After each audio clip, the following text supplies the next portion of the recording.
Hello, this is Chris Wilhelm, and for the next hour, I'll be reading from the Friday, June 5th issue of the New York Times on the Niagara Frontier Radio Reading Service. Our first article today, New York Democrats vote to allow more frequent redistricting. Lawmakers moved to let the state redraw its congressional districts more regularly, potentially putting Republican-held seats in play before the 2028 election. By Benjamin Oreskes and Nick Corasaniti. Democrats in New York took a major step in clearing a pathway to redraw congressional maps ahead of the 2028 elections, a significant victory in the swiftly escalating next phase of their party's state-by-state redistricting battle with Republicans to draw increasingly partisan district lines.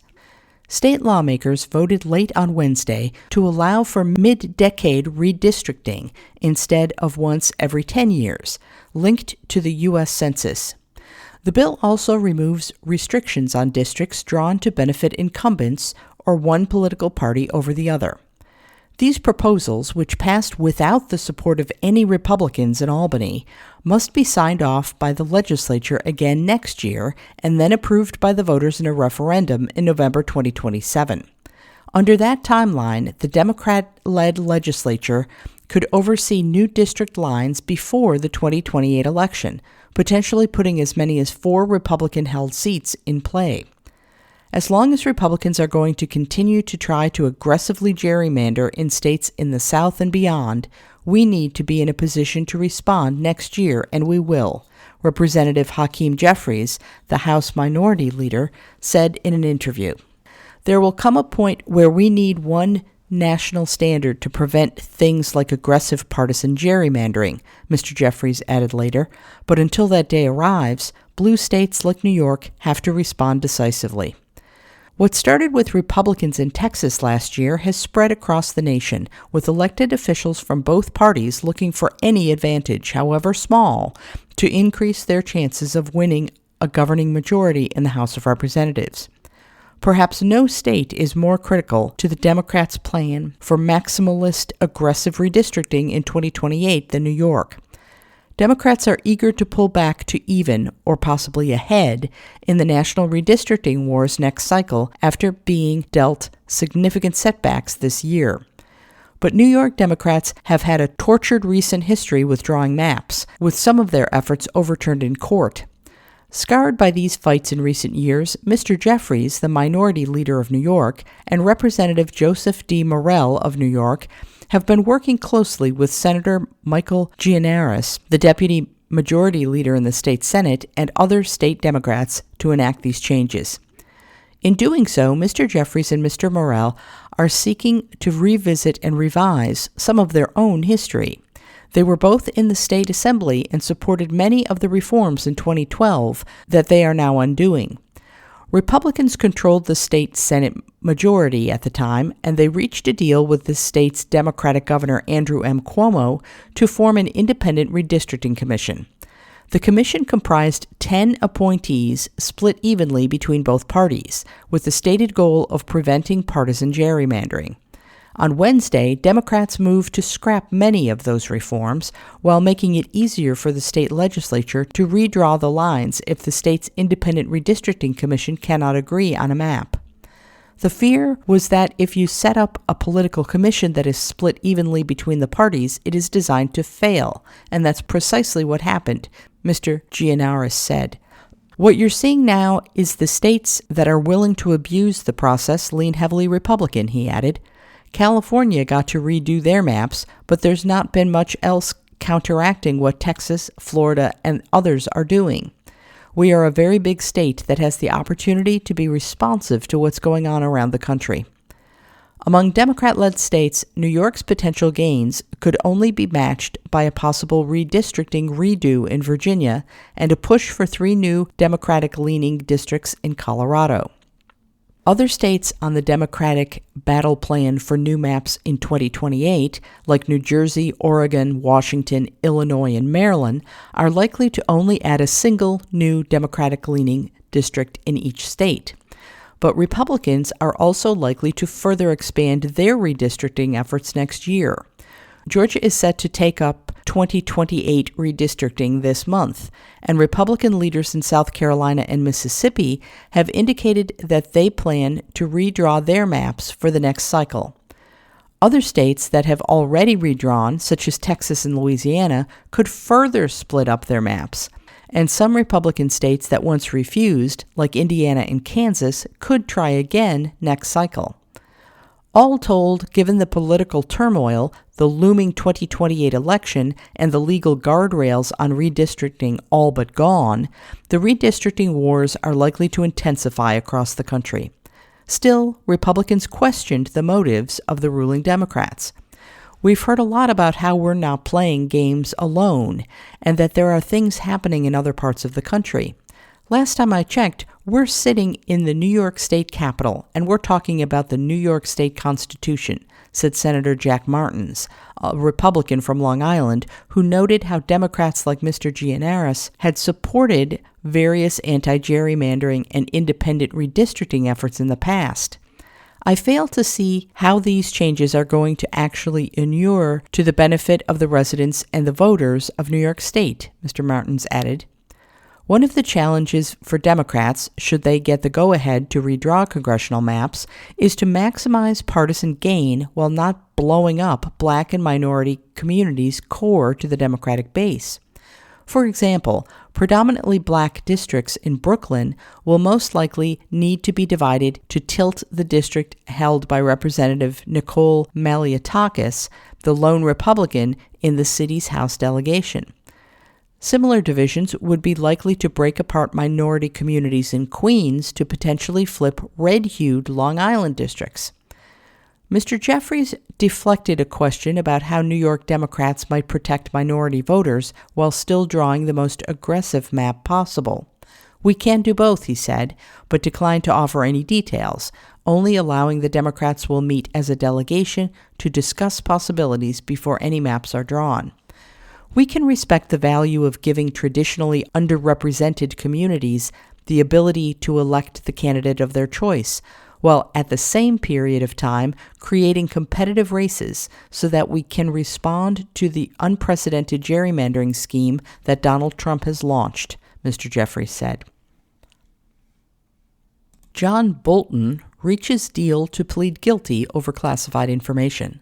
The former Trump National Security Advisor plans to plead guilty to a count of illegal retention of classified information, which could result in a fine and possibly prison time of up to 5 years. By Devlin Barrett and Michael S. Schmidt. John R. Bolton, a national security advisor to President Trump in his first term, has reached a tentative deal with prosecutors to plead guilty to mishandling classified information when he compiled notes for a book that was harshly critical of the president, according to 2 people familiar with the matter. A notice in Maryland federal court, where Mr. Bolton was indicted last year, indicates he is now scheduled for a rearraignment, a hearing that can signal a planned guilty plea. The hearing is set for June 26th. Under the terms of the deal, which still requires approval from a judge, Mr. Bolton plans to plead guilty to a single count of illegal retention of classified information and pay a fine, facing anywhere from no prison time to 5 years of incarceration when he is sentenced, according to the people familiar with the negotiations who spoke on condition of anonymity because they were not authorized to discuss them. If Mr. Bolton had gone to trial and lost, he could have faced decades in prison. The plea would provide President Trump perhaps his most significant victory in his campaign to prosecute his perceived enemies, which so far has largely foundered once cases hit the courts. But the case against Mr. Bolton, who has emerged as a persistent critic of Mr. Trump since leaving the administration in 2019, was always different from others that Mr. Trump has pushed the Justice Department to prosecute. The investigation into him was also pursued and gained momentum under the Biden administration, when U.S. intelligence agencies gathered what former officials have described as troubling evidence. A Justice Department spokesman declined to comment. The original 18-count indictment against Mr. Bolton accused him of using personal email and a messaging app to share more than 1,000 pages of notes, which included national defense information, with 2 family members who did not have security clearances. The information was shared as part of Mr. Bolton's effort to write a memoir of his time in the first Trump White House. Those relatives were Mr. Bolton's wife and daughter, according to people familiar with the matter. They spoke on the condition of anonymity to describe details of the case that were not in court filings. After his indictment, Mr. Bolton said he was being treated unfairly by an administration determined to use the justice system to silence the president's critics. His lawyer, Abbe Lowell, said the issues in the case had been investigated years ago and had not been deemed worthy of criminal charges. The indictment charged that as he wrote notes for his 2020 book, The Room Where It Happened, Mr. Bolton indicated that he knew he was describing carefully guarded government secrets. One entry by Mr. Bolton began, "The intel briefer said," while another read, "While in the Situation Room, I learned." The Trump administration fought unsuccessfully to prevent the publication of Mr. Bolton's book. The criminal investigation ultimately focused not on what was in the published manuscript, but what Mr. Bolton had written in private notes. Unlike some other investigations involving classified information, including charges filed in 2023 against Mr. Trump, Mr. Bolton was not accused of retaining the secret documents themselves, but rather of keeping diaries and sending emails that mentioned details of his daily work in national security. Mr. Bolton's emails, however, were later hacked by someone associated with the government of Iran, the indictment said. A representative for Bolton notified the U.S. government of the hack in or about July 2021, but did not tell the U.S. government that the account contained national defense information, including classified information, that Bolton had placed in the account from his time as National Security Advisor, according to the filing. One surreal section of the indictment described Mr. Bolton apparently being taunted by his hacker. A message on July 25, 2021 warned, "I do not think you would be interested in the FBI being aware of the leaked content of John's email, some of which have been attached." The email went on to declare this could be the biggest scandal since Hillary's emails were leaked, but this time by the GOP side. Contact me before it's too late. A representative of Mr. Bolton forwarded the email to the FBI. CNN reported the plea deal earlier. You are listening to a reading of articles and features from the New York Times on the Niagara Frontier Radio Reading Service. Justice Department tells prosecutors to pursue immigrant vote fraud cases. About 90 such investigations are currently open, a Justice Department official told prosecutors. The tally offers a glimpse inside the scale of the administration's efforts. By Ernesto Londoño. A senior Justice Department official recently instructed prosecutors nationwide to redouble efforts to pursue criminal charges against non-citizens who have voted, a type of fraud that has animated President Trump's campaigns, but that experts say is exceedingly rare. During an internal conference call with dozens of prosecutors in regional offices on May 13th, Akash Singh, an Associate Deputy Attorney General, expressed displeasure about what he described as more than 90 open investigations into people who possibly voted in U.S. elections, though they are not citizens, according to an official familiar with the discussion who was not authorized to describe it publicly. Those cases, Mr. Singh told the group, were languishing. Mr. Singh stressed to the prosecutors that the cases were a top priority, urging prosecutors to get creative as they worked to bring charges, the official recalled. Mr. Singh added that the acting attorney general was also crystal clear about their importance. Immigrants convicted of that type of fraud, Mr. Singh said, should be deported. Mr. Singh's reference to roughly 90 open investigations, a tally that has not been publicly reported, provides a rare glimpse at the current scale of the Trump administration's progress on an issue that has been a high priority. Even smaller than the number of active investigations, experts and a review of records suggest, is the number of non-citizens who have so far been charged with such voting crimes since President Trump took office for a second term. Some experts saw Mr. Singh's disclosure as a reflection of how minimal a problem non-citizen voting is. "I see this as a vindication of our current system," said Benjamin Cover, a law professor at the University of Idaho who specializes in election law and has written about non-citizen voting cases. "Even when you have a very aggressive investigative and prosecutorial effort to go after all the fraud you could possibly find, the number is very small." President Trump has repeatedly claimed that Democrats have allowed unauthorized immigrants to enter the United States in order to gain an electoral advantage, and his administration has called for combating election fraud to safeguard the process and build confidence in the electoral system. In recent months, administration officials have intensified efforts to investigate such election fraud cases. The Justice Department did not respond to a request for its own tally of charged cases, but Matthew Trageser, a department spokesman, said officials believe that the cases investigators have so far uncovered represent only a small fraction of the problem. Mr. Trageser said that the department intends to prosecute every case of non-citizen voting supported by evidence. "Election security is essential to the integrity and survival of our constitutional republic," he said. Falsely claiming U.S. citizenship on a voter registration form is a felony under federal law. Voting as a non-citizen is a misdemeanor under federal law. The Justice Department's call to charge more non-citizen voting cases was issued as the White House has struggled to push legislation that would require all Americans to provide proof of citizenship in person to register to vote. It also comes as the Justice Department is suing several states in an effort to compel them to turn over voter rolls. Don Palmer, an elections expert at the Heritage Foundation who worked on voting issues at the Justice Department between 2006 and 2008, said the prevalence of non-citizen fraud is hard to gauge. "Our system was not designed to verify citizenship eligibility," he said. "This is an issue that has crept up as more immigrants who are not citizens have come to the country."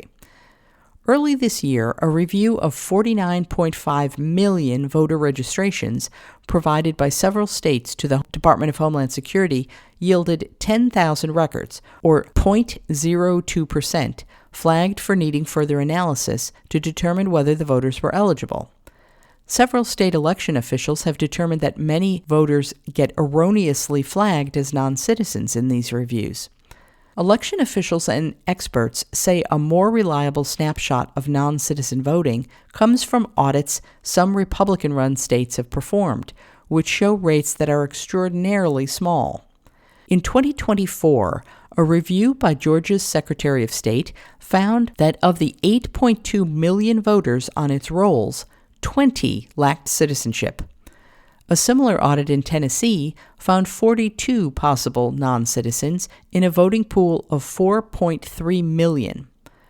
A more recent review in Utah found 27 non-citizens among more than 2 million people registered to vote.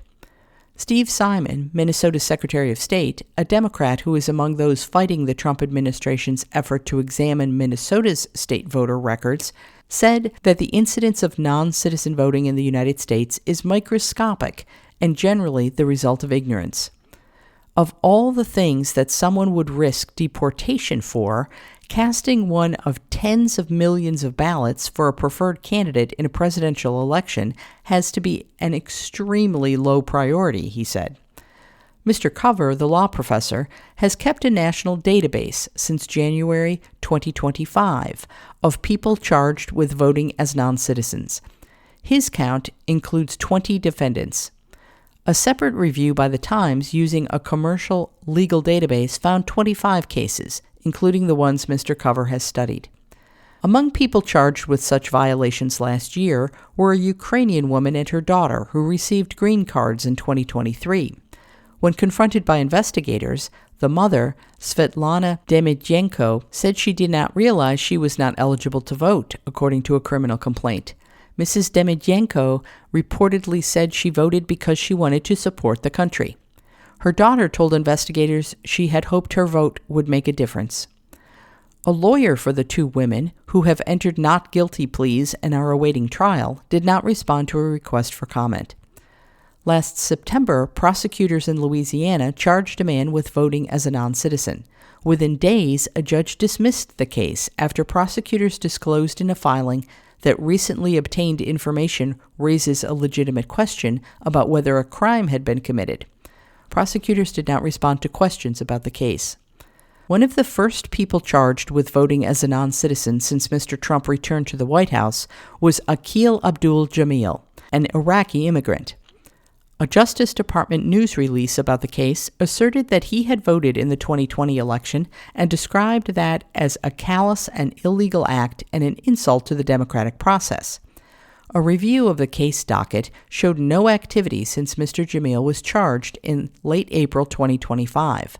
Tyler J. Toomey, a spokesman for U.S. Attorney's Office for the Northern District of New York, said the case was still active but has not advanced because the defendant has not appeared.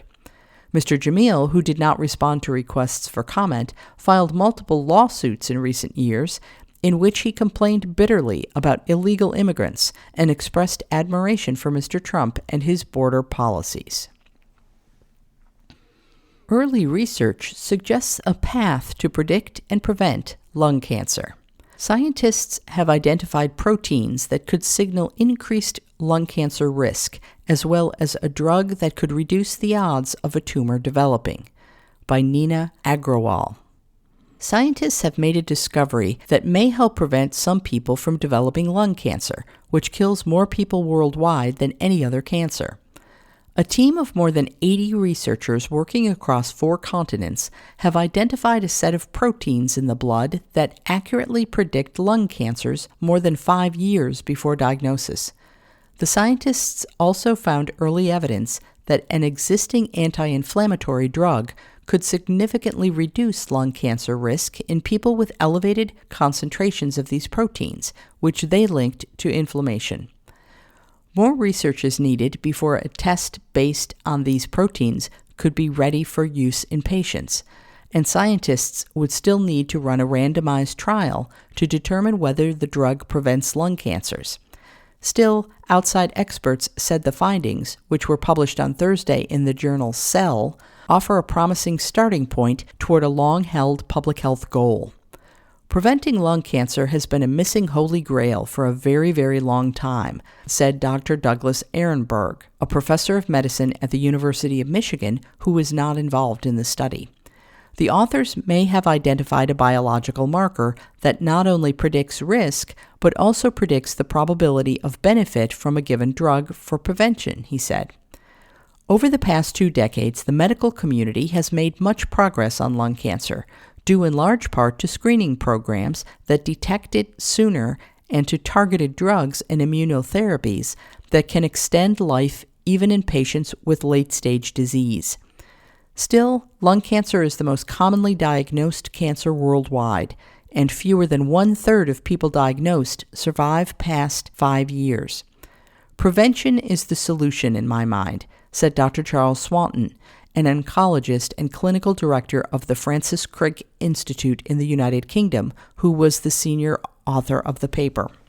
Led by Dr. Swanton, Dr. Tej Pandya, a PhD student, and other researchers took a set of 48,000 blood samples from the UK Biobank and used machine learning to identify 14 proteins associated with the development of lung cancer. When the researchers looked at the presence of those proteins and also took into account a patient's age, smoking status, and history of lung disease, they were able to predict who would develop lung cancer more accurately than the best risk assessment models currently in use. Researchers validated the 14 protein signature in 8 additional datasets from around the world, including one dataset from Taiwan that primarily included people who had never smoked. Using mouse and cell models, the scientists showed that these proteins increased when a specific inflammatory pathway was activated. Smoking and air pollution can activate that pathway. This adds to the evidence that it isn't just genetic mutations caused by smoking, pollution, or other factors that are driving lung cancers. Rather, Dr. Swanton said, the findings suggest that smoke causes mutations and inflammation, which together cause cancer. They also found that the signature was increased in people who later developed chronic obstructive pulmonary disease and pulmonary fibrosis, pointing to a common inflammatory environment upstream of all three diseases. That's exciting to scientists because inflammation is an issue that they could potentially target before cancer develops. To explore that idea, the researchers looked back at data from 4,650 patients who were included in a randomized controlled trial of canakinumab, a drug that targets the same inflammatory pathway associated with the 14-protein signature. That trial showed only a modest benefit in reducing heart attacks, but it did show that patients who took the drug happened to have a reduced incidence of lung cancer. The researchers found that canakinumab nearly halved the risk of lung cancer among 2,300 patients in the trial who had higher than average expression of the 14 proteins. Dr. Swanton recently joined the board of Novartis, the maker of canakinumab. Dr. Swanton likened the drug's promise to that of statins. Doctors can identify patients who have a specific marker, high LDL cholesterol, for treatment with statins that significantly reduce the risk of heart attack and stroke. This is sort of equivalent to an LDL for cancer, Dr. Swanton said. Scientists still need to validate the protein signature with further studies, and they would also need to develop a test for it to be used in patients. Most importantly, they need to run a clinical trial testing canakinumab for lung cancer prevention. This is the big if, said Dr. Roy S. Herbst, Chief of Medical Oncology and Hematology at the Yale School of Medicine. Will it be clinically significant? Will we be able to block this sufficiently at the right stage to prevent cancer? Canakinumab can have significant side effects, including increased risk of infection and sepsis, said Peter Mazzone, a pulmonologist at the Cleveland Clinic. Even within a narrow population, it could still be too toxic for the benefit to outweigh the harms. It's possible that a different medicine that targets the same pathway could work and would be safer, he said. Beyond treatment, the protein signature could also help better define the pool of people who are most likely to benefit from lung cancer screening with low-dose CT scans. Right now, U.S. doctors recommend annual screening for anyone aged 50 to 80 who has a 20-pack-year smoking history and currently smokes or has quit within the past 15 years. But many people who are eligible don't get scans, Dr. Mazzone said. If doctors could use a blood test to identify the people most likely to benefit, that might help get more people in the door.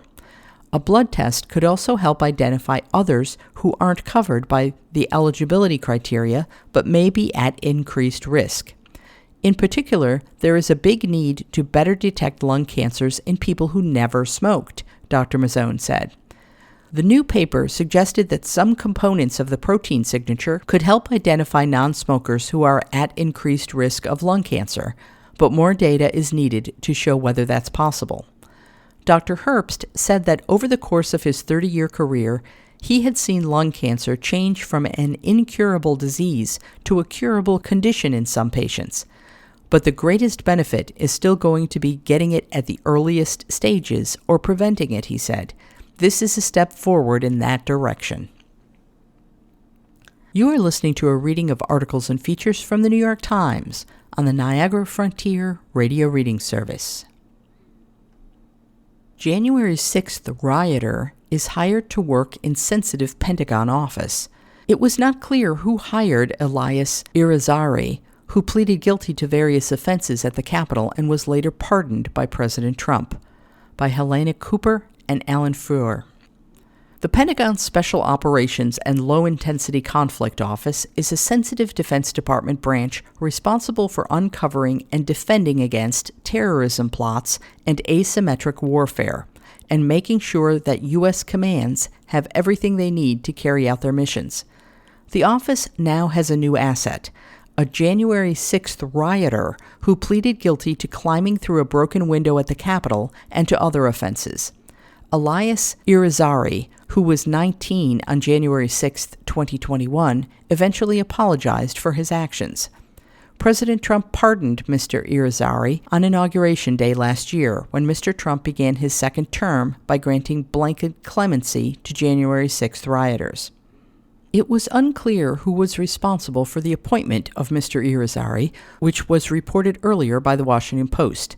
But the Pentagon's acting press secretary, Joel Valdez, said in a statement that Mr. Irizarry is a qualified, patriotic young professional, and we are proud to have him as a political appointee.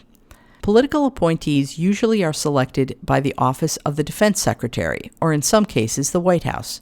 Mr. Irizarry could not be reached for comment. But one of the former leaders of the Special Operations Office said the move could degrade public trust in the Pentagon. The office he was hired for works with our most elite military units and on extremely sensitive national security issues, said Michael Lumpkin, the Assistant Defense Secretary for Special Operations and Low-Intensity Conflict in the Obama administration. It used to be that any possible negative perception about a hire like this would prevent it from happening. Today, it seems fealty is often more valued than expertise, sound judgment, or a strong moral compass. On January 6, 2021, prosecutors said, Mr. Irizarry, a former student at the Citadel, a military college in South Carolina, entered the Capitol through a broken window on the Senate side and roamed through the building armed with a metal pole. He found his way to a private conference room where he was videotaped by one of his friends, Elliot Bishai, sitting in an armchair with the pole across his lap. Mr. Irizarry, Mr. Bishai, and a third man, Grayson Sherrill, ended up in the Capitol's rotunda, where they took photos and videos of one another climbing on statues, prosecutors said. While Mr. Irizarry was not charged with committing violence, he stayed on the Capitol grounds until after dusk and later pleaded to a charge of federal trespassing. Prosecutors said that his participation in the riot violated the oath he took as a student at the Citadel to abide by the virtues of honor, duty, and respect. At the time, Mr. Irizarry was also a member of the Civil Air Patrol, and the crimes he committed were a betrayal of his duty to keep the homeland safe, prosecutors said. After he was arrested in March 2021, Mr. Irizarry showed no remorse, prosecutors said, but tried instead to figure out who had turned him in to the authorities. He sent text messages to Mr. Bishai about joining the Russian military if he could not eventually join the U.S. military. He also took part in a group chat titled Civil War, prosecutors said, in which he discussed using small planes to cross borders undetected. Mr. Irizarry's lawyers said that he was a top student at the Citadel who later trained as a volunteer firefighter. He was also deeply interested in politics, not the politics spewed by InfoWars and the My Pillow guy, but international relations through the Model United Nations and Boys State, his lawyers wrote in a memo asking the judge who handled the case for lenience. And as many adolescents do, the memo said, he zigzagged between political views. He may be the only person from January 6th who attended Black Lives Matter protests as a participant and not to hunt down the ghosts of Antifa. When Mr. Irizarry appeared in federal district court in Washington in March 2023 to face sentencing, he apologized for his role in the events of January 6th, telling Judge Tanya S. Chutkan that his participation in the riot had brought a great shame on himself, his family, and his country. He said that he had no idea that police officers would be attacked that day and that he was horrified to later watch videos of the violence. January 6th represented something truly horrible, he told the judge. It was the largest attack on our democracy since the Civil War.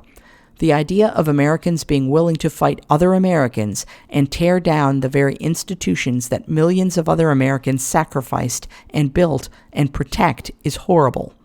It is something I have to live with being a part of. I don't know what I can do to make it right. Judge Chutkan ultimately sentenced Mr. Irizarry to 14 days in prison, but also told him that she was so impressed by his remorse that she would personally write him a letter of recommendation if he reapplied to the Citadel. Then she sent him on his way with words of encouragement. Life is like that. It takes us on strange journeys, she said. You are at such an early stage in yours, you don't know what road lies ahead for you. I suspect you are going to make something very remarkable of your life. I hope you do. Lebanon's latest ceasefire shows little sign of taking hold. The U.S. brokered deal depends on Hezbollah halting its attacks first. but the leader of the Iran-backed group rejected those terms, and Israel said that its offensive would continue. By Ewan Ward. For all the diplomatic fanfare surrounding the newest ceasefire agreement in Lebanon, the reality on the ground on Thursday was grimly familiar. Israeli airstrikes, Hezbollah rockets, and little sign that the war had stopped. The continued fighting exposed the fragility of the latest deal brokered by the Trump administration a day earlier, before it had ever taken effect. That ceasefire is contingent on Hezbollah, the Iran-backed armed group, first pulling back from the Lebanese region, bordering Israel, and on a complete cessation of the group's attacks.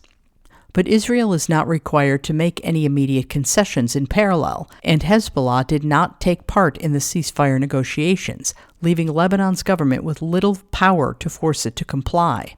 Within hours, those limits were on full display. In a statement on Thursday, Hezbollah's leader, Naim Qassem, rejected the U.S. brokered agreement, saying it amounted to a demand that his group surrender while Israel continued its offensive. Mr. Qassem said any ceasefire must be comprehensive and include an end to Israel's military campaign and its withdrawal from Lebanon, where Israeli forces have occupied broad stretches of territory since invading in March. As long as the occupation continues, the resistance will continue, Mr. Qassem said. Hezbollah said on Thursday that it had carried out rocket and drone attacks on Israeli troops in the border region, and Israeli airstrikes continued to pummel southern Lebanon on Thursday, underscoring how little the ceasefire deal had shifted either side's military posture, and how little it has changed life for civilians on the ground. Israel's defense minister, Israel Katz, said on Thursday that Israeli forces would continue operating in Lebanon at this stage, adding that the hundreds of thousands of people displaced from southern Lebanon would not yet be allowed to return.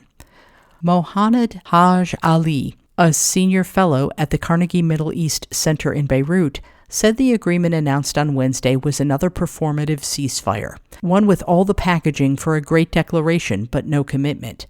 This is a one-sided ceasefire, he said.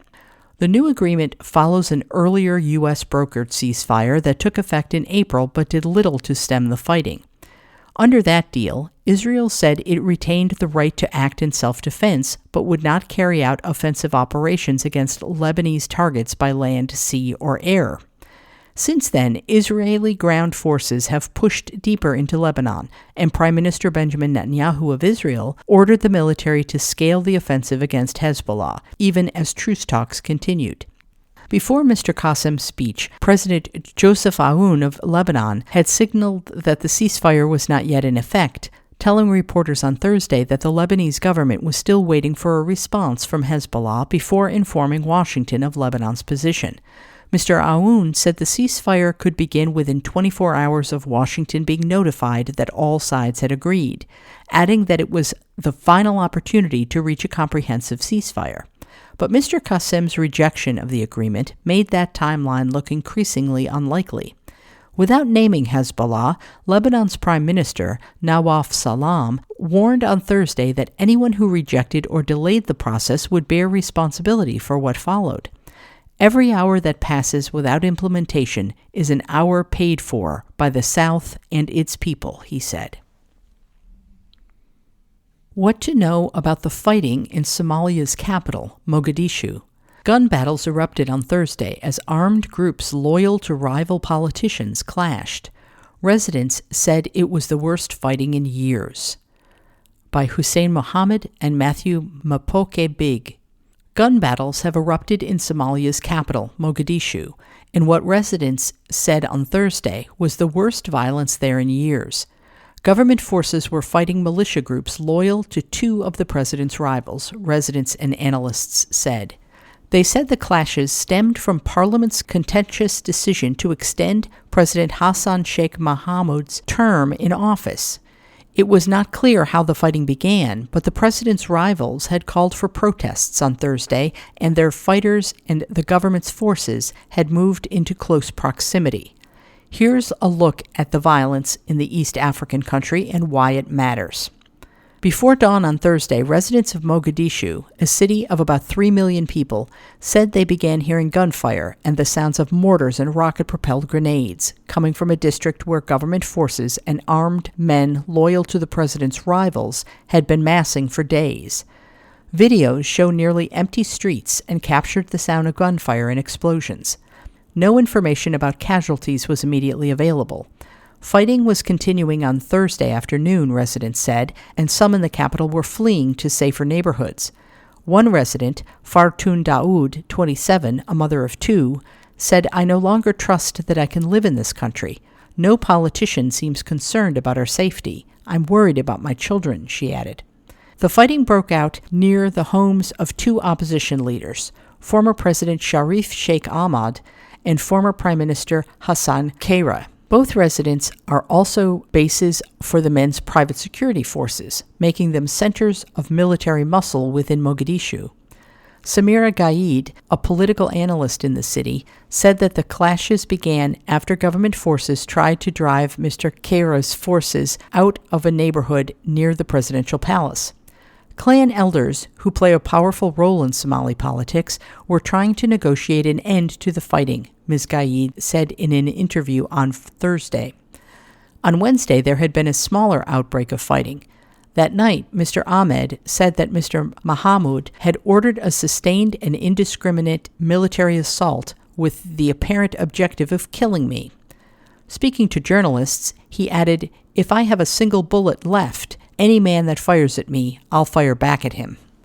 Tensions have built since an announcement last month by opposition leaders, including Mr. Ahmed and Mr. Khaira, that they would lead demonstrations on Thursday to protest what they said was an illegal extension of the president's term in office.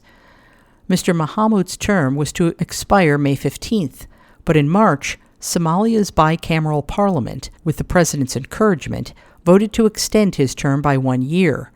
Opposition politicians denounced the move. In mid-May, negotiations sponsored by the United States and Britain aimed at diffusing what amounted to a constitutional crisis broke down. Ms. Gaid, the analyst, said that the talks had begun too late to be effective.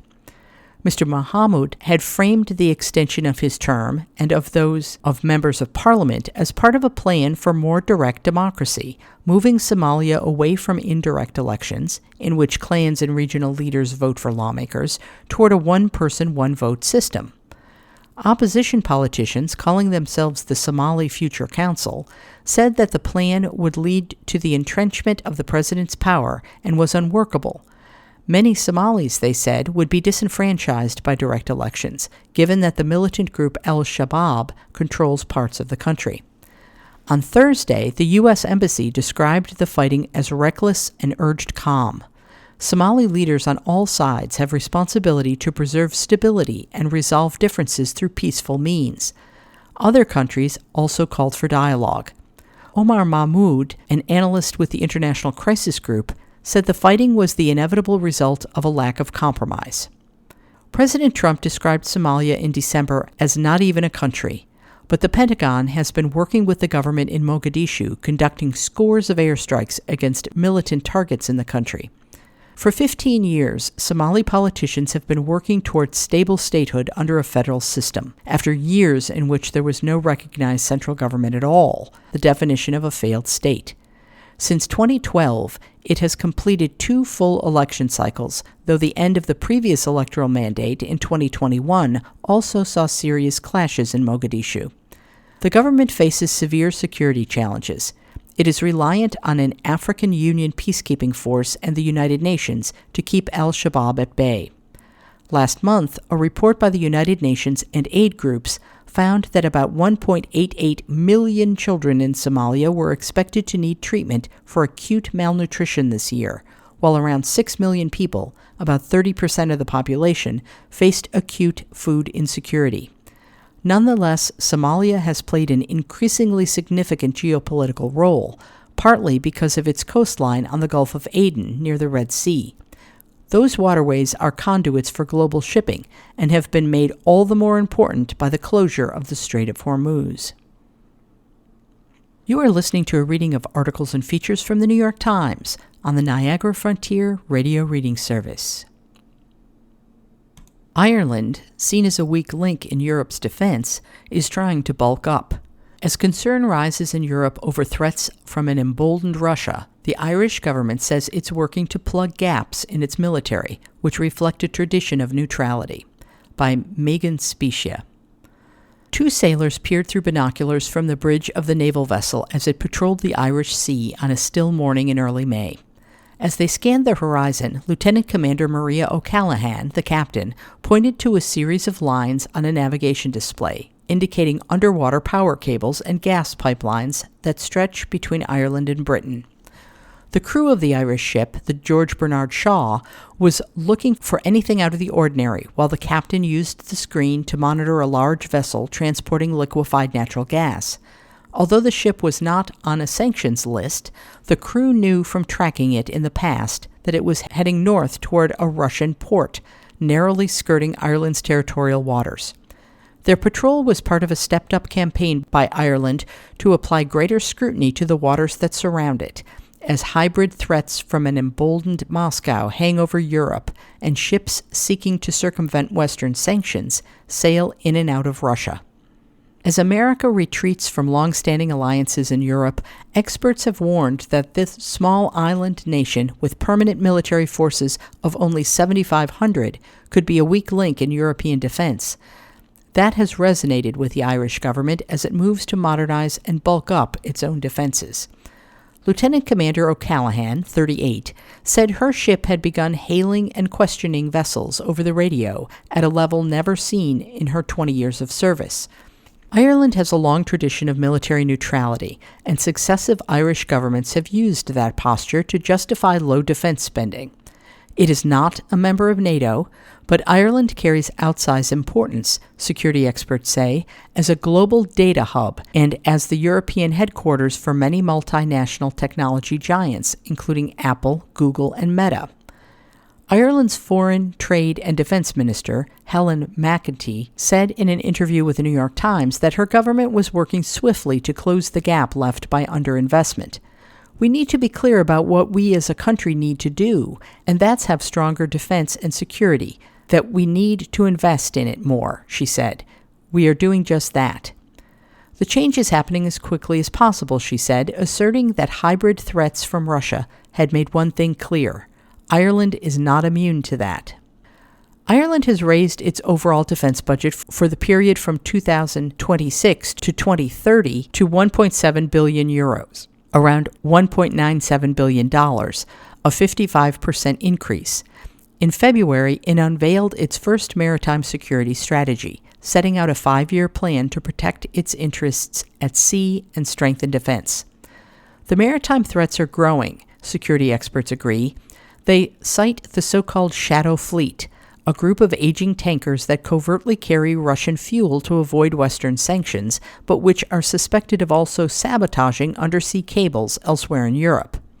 In 2024, the Yantar, which Western security services say was a Russian spy ship used to gather intelligence and map critical underwater infrastructure, was escorted by Ireland's naval service out of Irish waters off the country's west coast.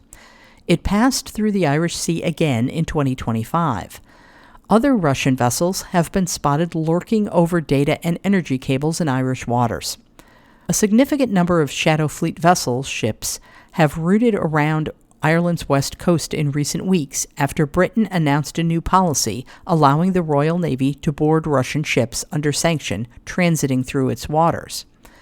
Because of legal and capacity limitations, there is little more the naval service can do than radio other ships and ask questions. Ireland lacks subsea sonar, anti-drone, and air defense capabilities across its 8-vessel fleet. Crew shortages have also stymied patrols. Ireland certainly has a very steep hill to climb, said Mark Mellett, a former chief of staff of the Irish Defence Forces, adding, for Russia to get stronger, all that has to happen is for Europe to look weaker. The concerns feel more urgent this summer as Ireland prepares to host the rotating presidency of the European Union for the second half of this year. That will bring European leaders to the island for a series of meetings that pose potential security risks. In 2025, for example, Denmark reported drone incursions into its airspace while it held the position. Ireland also wants to show a greater commitment to its European partners as it prepares. The government has accelerated some defense plans, including a military radar program. Some counter-drone technology will be introduced in the coming weeks. Officials also point to the budget increase over 5 years as a sign of greater commitment. Others worry that the measures do not go far enough, fast enough.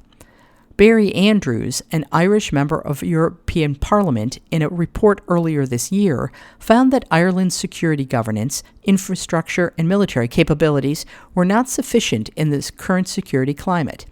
While he acknowledged that some progress had been made, he said the upcoming presidency raised particular concerns. That puts a target on your back, and countries with far more sophisticated defense capabilities suffered major interruptions to their infrastructure during their presidency, he said in an interview. I think the threat situation for Ireland has changed in the last few years because of major issues beyond our borders, he said, citing America's waning commitment to NATO under President Trump, as well as Russian aggression in Ukraine. Also, Ireland had sort of a practice of strategic helplessness for a long time, and the U.S. and NATO and the UK, they looked after the Irish defense and security implicitly. Ireland's military neutrality, a cornerstone of its foreign policy, has a long, complex history, rooted in hundreds of years of British occupation of the island and the subsequent War of Independence and Civil War.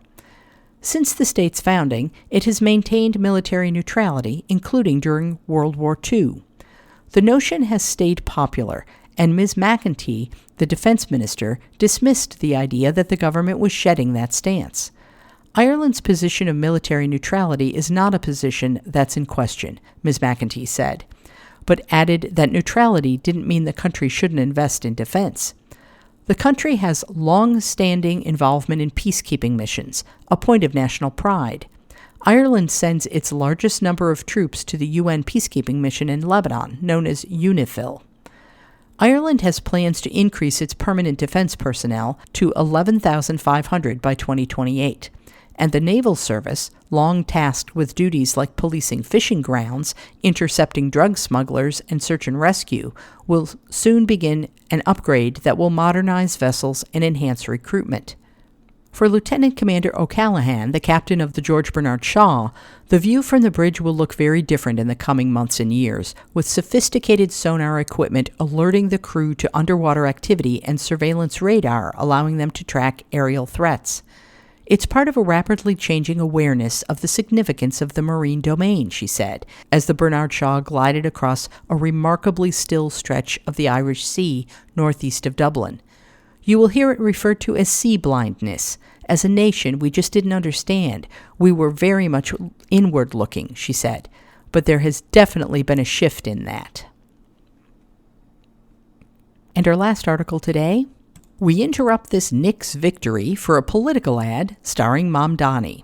Mayor Zoran Mamdani lent his political star power to an unusual TV ad promoting 3 Democrats running for House seats in New York City. By Benjamin Oreskes. A new television ad featuring Mayor Zoran Mamdani debuted on Wednesday night during post-game coverage of the New York Knicks Game 1 victory in the NBA Finals, but the 30-second spot was not about the team or the mayor. The mission of the spot was to hype the candidacies of 3 left-leaning Democrats in competitive House primaries across the city by trying to capitalize on Mr. Mamdani's popularity and on New York's collective excitement over the Knicks. The candidates, Daria Lisa Avila Chevalier, Claire Valdez, and Brad Lander, have all been endorsed by the mayor. Mr. Lander and Ms. Avila Chevalier are challenging incumbents. Ms. Valdez is running for an open seat. This is the team, Mr. Mamdani says in the ad, which is shot on a basketball court with a pronounced Knicks orange hue. This is our year. The ad, which was produced by Morris Katz, the mayor's top political advisor, and the regional TV placement, cost roughly $110,000, split among the 3 congressional campaigns. It's a new era in Knicks basketball, and it's time for the same in our politics too, Mr. Mamdani said in a written statement. Much like the Knicks, this slate embodies a fight, a selflessness, and a love of New York that will serve our city well, he added. After storming to victory last fall, Mr. Mamdani has taken a forceful, if sometimes surprising, role in choosing favored candidates in Democratic primaries for city, state, and federal offices. Not all of the candidates have won, and his choices have also not aligned exactly with his political base, the local chapter of the Democratic Socialists of America. Though Mr. Lander, a former New York City comptroller, is not a member of the DSA, the mayor supported him early on in his campaign to unseat Representative Daniel Goldman in a district representing parts of Brooklyn and a sliver of Manhattan. Mr. Lander also ran for mayor last year and formed a partnership with Mr. Mamdani during that race's Democratic primary. The mayor also urged Ms. Valdez to run for the seat in Brooklyn and Queens that is vacated by Representative Nydia Velázquez and has appeared with her in several social media ads. His support of Ms. Avila Chevalier was announced last week. She is trying to unseat Representative Adriano Espaillat, the powerful chair of the Congressional Hispanic Caucus, who represents Upper Manhattan and the South Bronx.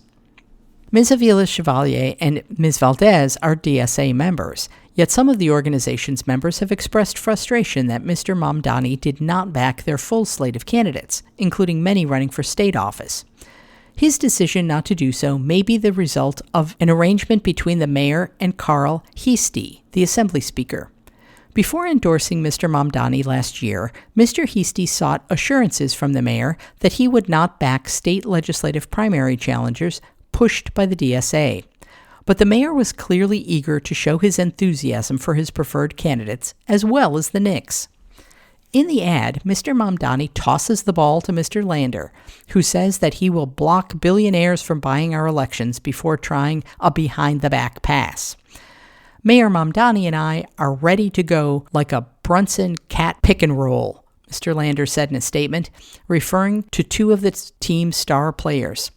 I'm grateful, as always, for his support and excited to see it on the big screen as we cheer on the Knicks.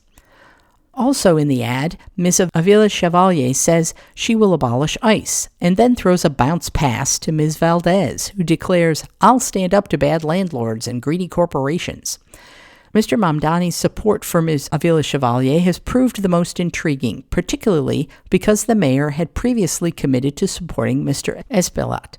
Mayor Mamdani showed New York City and the country that people power beats machine politics, Ms. Avila Chevalier said in a written statement.